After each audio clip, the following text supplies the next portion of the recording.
nabadgelyo saaxiibayaal halkan waa muuqaal baahiyaha caalamiga Native Somali TV anigu waxaan ahay Ibraahim Jamuni maalinku waa Jimcaha taariikhda milaadiga waxay ku beegan tahay 4 bisha Maaj sanadka 2022 waxaad ku soo dhawaataan akhbaraadkii ugu dambeeyay inaga soo gaaray caalamka iyo Soomaalida waxa ugu dooran booliska Puntland oo war ka soo saaray amniga Boosaaso xilli lagu qabanayo doorasho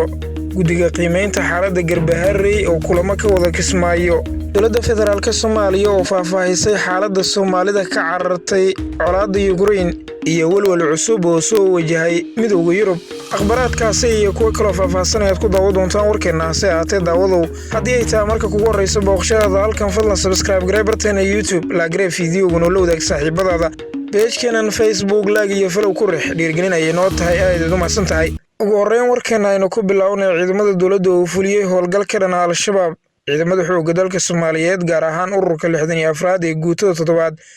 qaybta 6aad ayaa howlgallo qorsheysan ka fuliyay tuulooyinka Warta Madax Maroodi Jiiramaaney ee gobolka Shabeellada Hoose howlgalkan ayaa waxa hogaaminayay abaandulaha ururka 64 ee xoogga dalka Soomaaliya Maxamuud Saleebaan waxa uu sheegay in ujeedku howlgalkan uu ahaa la dagaalanka Al-Shabaab ciidamada howlgalkan ku jiray ayaa baaritaan ku sameeyay gaadiidka noocyadiisa kala duwan maadaama deegaanadaasi mararka qaar ay tagaan ciidamo ka tirsan Al-Shabaab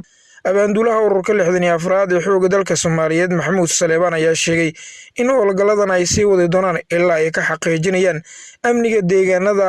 ay howlgalka ka fuliyeen isla markaana uu simaada gobolka Shabeellada Hoose dhinaca kale madaxweyne Dani oo agaasimihii BSF Maxamuud Diyaano u magacaabay xil kale kadib kulamo saacado badan qaatay ee magaalada Boosaaso ku dhexmaray madaxweynaha Puntland agaasimihii ciidamada hay'adda BSF Maxamuud Cusmaan Diyaano ayaa madaxweyne Dani waxa uu magacaabay agaasimaha laba ka mid ah ciidamada ammaanka Puntland qoraal ka soo baxay xafiiska madaxweynaha Puntland ayaa xilka agaasimayaasha ciidamada ammaanka Puntland waxa lagu kala magacaabay agaasimihii ciidanka hay'adda BSF iyo agaasimihii ugu dhawaa uu magacaabay hay'adda BSF sidoo kale wararka la helay ayaa sheegaya in labada dhinac ay ka heshiiyeen dagaalkii uu dhiig badan ku daatay ee ka dhacay magaalada Boosaaso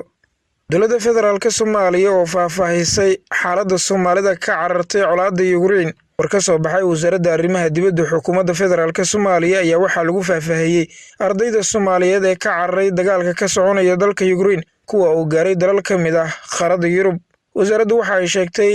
in safaaradda Jamhuuriyadda Federaalka Soomaaliya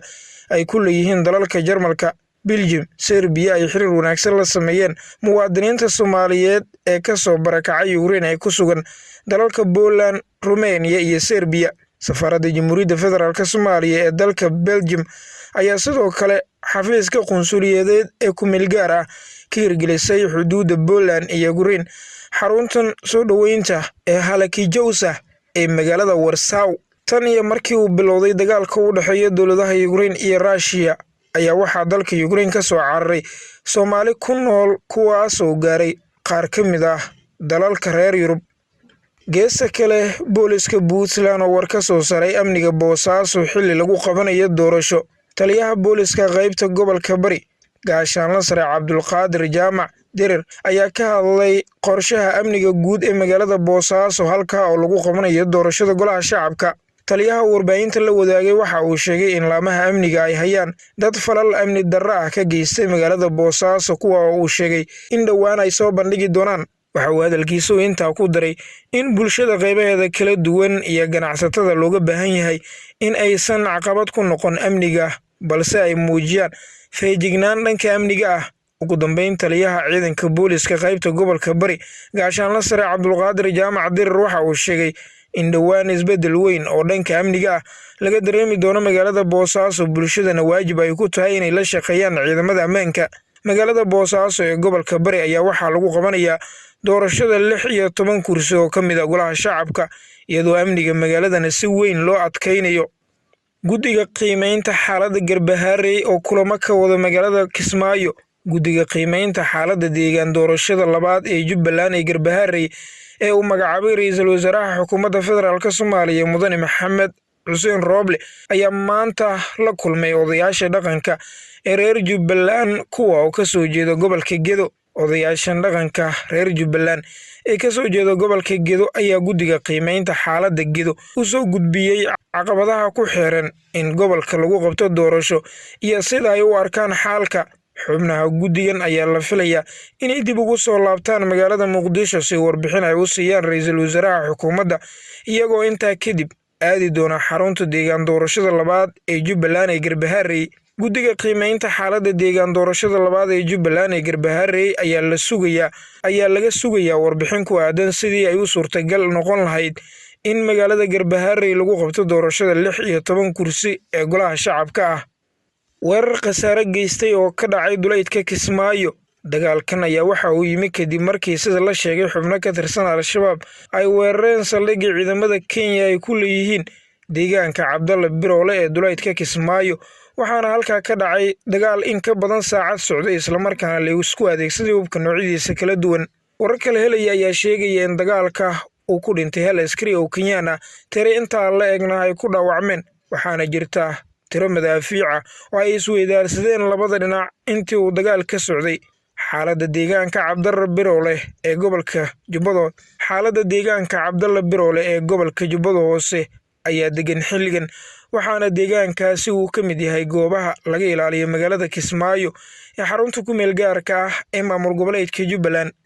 Guntii gabagabadii walwal cusub oo soo wajahay Midowga Yurub. Macallin wax ka baro mid ka mid ah dugsiyada ku yaala magaalada Zaporizhzhia ayaa BBC-da u sheegay in uu xalay arkayay ciidamada Ruushka oo bambaanooyin ku tuuraya xarunta warshadda nukliyeerka ee Ukraine. Arrintan ayaa ah mid walaac xilligan ku abuurtay dhammaan wadamada Midowga Yurub, maadaama ay tahay mid ka mid ah warshadaha tamarta nukliyeerka ee ugu weyn Yurub. Caalamka ayaa aad u cambaareeyay weerarka uu Ruushka ku qaaday warshaddan tamarta nukliyeerka ee dalkaasi Ukraine. Caalamka ayaa aad u cambaareynaya weerarada kala duwan ee cir iyo dhul oo ay dowladda Ruushka kaga duuleyso ama ay kula dagaalamayso dhigeeda Ukraine. Saaxiibada qiimiga badan, guud ahaan waa inaga intaa warkii waad kala socoteen muuqaal baahiyaha caalamiga Native Somali TV. Warka waxaa akhrinaya anigu Jimuni, tan iyo warkaan kiisa xiga noola kulante. Nabadgelyo.